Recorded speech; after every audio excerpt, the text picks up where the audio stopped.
పిల్లలకి అందరికీ కూడా పేరు పేరున నమస్కరిస్తూ ముఖ్యంగా మహిళలందరూ కూడా మహిళా దినోత్సవ శుభాకాంక్షలు తెలియజేసుకుంటూ మరి మహిళా దినోత్సవం ఎందుకు జరుపుకుంటున్నామో మనందరికీ తెలుసా?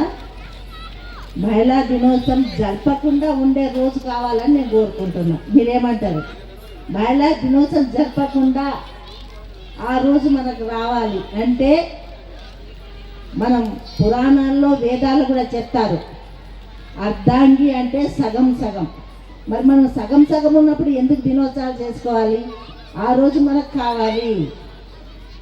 ఇప్పుడు సామాజికంగా కానీ, ఆర్థికంగా కానీ, రాజకీయంగా అన్ని రంగాల్లో మనం ఉంటున్నాం. ఇప్పుడు ఆటో నడిపించేదాకా నుంచి ఆకాశంలో విమానం నడిపించే వరకు కూడా మహిళ ఈరోజు ఆ స్థాయికి ఎదిగిపోయింది. కానీ ఇంకా మనం అంచబడుతున్నాం కాబట్టి మహిళా దినోత్సవం చేసుకుంటున్నాం. ఆ అంచబడి అనేది పోవాలి, మనకు ఆ స్వేచ్ఛ రావాలి. అంటే మనం గతంలో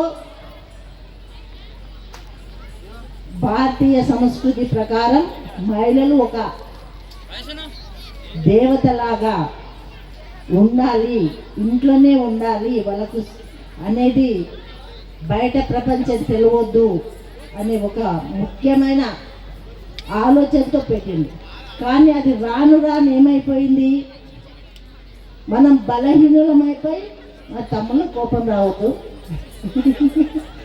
ఆడవాళ్ళం బలహీనమైపోయి వాళ్ళు బలవంతులు అయిపోయి మన మీద అరాచకంగా చేయడం వల్లనే మనం ఈ దినోత్సవాలు జరుపుకొని మాకు కూడా సమాన హక్కు వచ్చింది, చట్టాల్లోనే వచ్చింది కాబట్టి మేము కూడా సమానమే.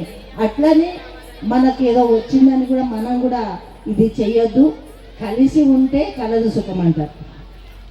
ఇప్పుడు ఇంట్లో కానివ్వండి, బయట కానివ్వండి, కలిసిపోతే ఎంత బాగుంటుంది. అదే ముఖం ఇటు పెట్టి అటు పెట్టి ఉంటే అది మరి బెడ్స్ కొట్టే ప్రయత్నం ఉంటుంది. దయచేసి మరి ప్రభుత్వాన్ని కూడా మనం పోరాడదాం. మనకు ఇంకా కూడా వచ్చే హక్కులు ఉన్నాయి.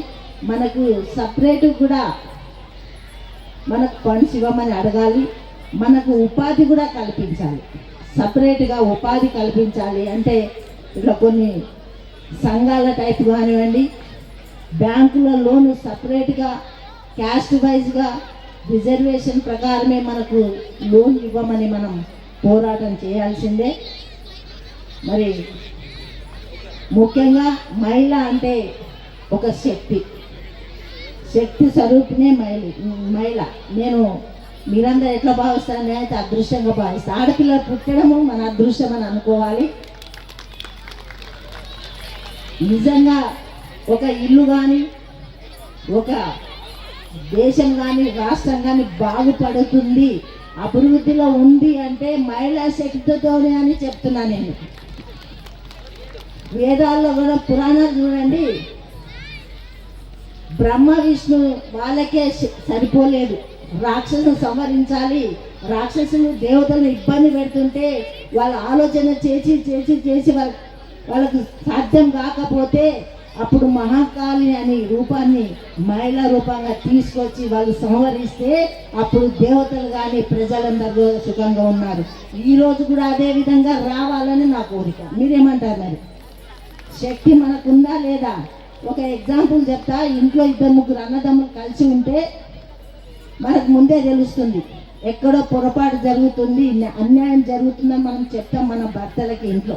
కానీ వాళ్ళు మన మాట అయినారు. మా అన్న చాలా గొప్పడు, నా తమ్ముడు మంచోడు అనే వాళ్ళ ఉద్దేశం ఉంటుంది. ఏమన్నా అంటే మీ ఆడవాళ్ళు ఇంతే, ఏది ఉన్నా కానీ చెడగొట్టండి. ముందుగా women's day, international women's day celebration సందర్భంగా అందరికీ పేరు పేరున శుభాకాంక్షలు తెలుపుతున్నాను. అండ్ ఈ కార్యక్రమానికి, ఇంతటి చక్కని కార్యక్రమానికి రెడ్డి శ్రీనివాస్ రెడ్డి గారు అండ్ అరుణ గౌడ్ గారు స్పాన్సర్షిప్ చేశారు. వారికి ప్రత్యేక ధన్యవాదాలు తెలుపుకుంటున్నాను. అలాగే తెల్లాపూర్ మున్సిపల్ కౌన్సిలర్స్ సత్తారెడ్డి గారు.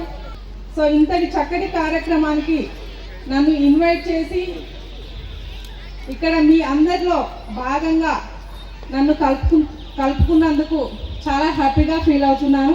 థ్యాంక్ యూ అండి. అండ్ నా పేరు K Lalitha Kumari, deputy director women and child welfare department and working as a district welfare officer of Sangareddy district. So ప్రతి ఒక్కరు కూడా పుట్టినప్పటి నుంచి ఊమ్ టు టూమ్, సో ఎవరికి ఎలాంటి అవసరాలు, అవకాశాలు, సహాయ సహకారాలు అందించాలన్న మా డిపార్ట్మెంట్ స్వచ్ఛందంగా ముందుకు వచ్చి సో అన్నిటికీ కూడా మీకు సహాయ సహకారాలు అందిస్తుంది. సో ఇక్కడికి ఇచ్చేసిన తర్వాత అబ్జర్వ్ చేయడం ఏంటంటే, సో ఇక్కడ ఏరియాస్ కానీ కాలనీస్ అన్నీ కూడా పీపుల్స్ కూడా చాలా డెవలప్డ్ ఉన్నారు. బట్ ఇలాంటి సిచ్యువేషన్లో కూడా చాలామంది మైగ్రేట్ పీపుల్స్ ఉన్నారు. సో వాళ్ళ పిల్లలకు అండ్ వాళ్ళ హెల్త్కి సంబంధించినవి కూడా ఇక్కడ సబ్ సెంటర్స్ కానీ ఎక్కడైనా అంగన్వాడీ సెంటర్స్ కూడా లేదు. సో తప్పకుండా ఈ ఏరియాలో మెయిన్గా అంగన్వాడీ సెంటర్ నా అండర్లో ఉంటుంది జిల్లా మొత్తంలో. కాబట్టి నేను ఎక్కడి నుంచైనా తీసి రీలొకేట్ చేసి ఇక్కడ ఒక అంగన్వాడీ సెంటర్ని అలాట్ చేయాలని అనుకున్నాను. అండ్ అలాగే హెల్త్ డిపార్ట్మెంట్ వాళ్ళతో కూడా మాట్లాడి, అంటే 2-3 కిలోమీటర్స్ డిస్టెన్స్లో పిహెచ్సిస్ ఉన్నాయి. అలా కాకుండా పిల్లలందరికీ కూడా like immunisation, so any issues ఉన్నా, హెల్త్ ఇష్యూస్ ఉన్నా వాటిని సార్ట్అవుట్ చేసుకోవడానికి ఇక్కడ ఒక సబ్ సెంటర్ని అలాట్ చేయమని అడగాలని అనుకుంటున్నాను. సో తప్పకుండా ఈ కార్యక్రమాలు చేస్తూ, సో మీకు ఎలాంటి సిచ్యువేషన్లో కూడా లైక్ చైల్డ్ మ్యారేజ్ కానివ్వండి, చైల్డ్ అబ్యూజెస్ కానివ్వండి, ట్రాఫికింగ్ కానివ్వండి, ఎక్కడైనా unwanted babies, orphan, semi orphan babies ఎవరున్నా సరే జిల్లాలో మనకు హోమ్స్ ఉన్నాయి, చిల్డ్రన్ హోమ్స్ ఉన్నాయి, శిశు గృహాస్ ఉన్నాయి. సమస్య లేని ఇల్లు ఉండదు, పరిష్కారం లేని సమస్య ఉండదు. బంధాలు గొప్పవి, బాధలు చిన్నవి. మీ సమస్యని మేము పరిష్కరిస్తాం. రండి మాట్లాడుకుందాం.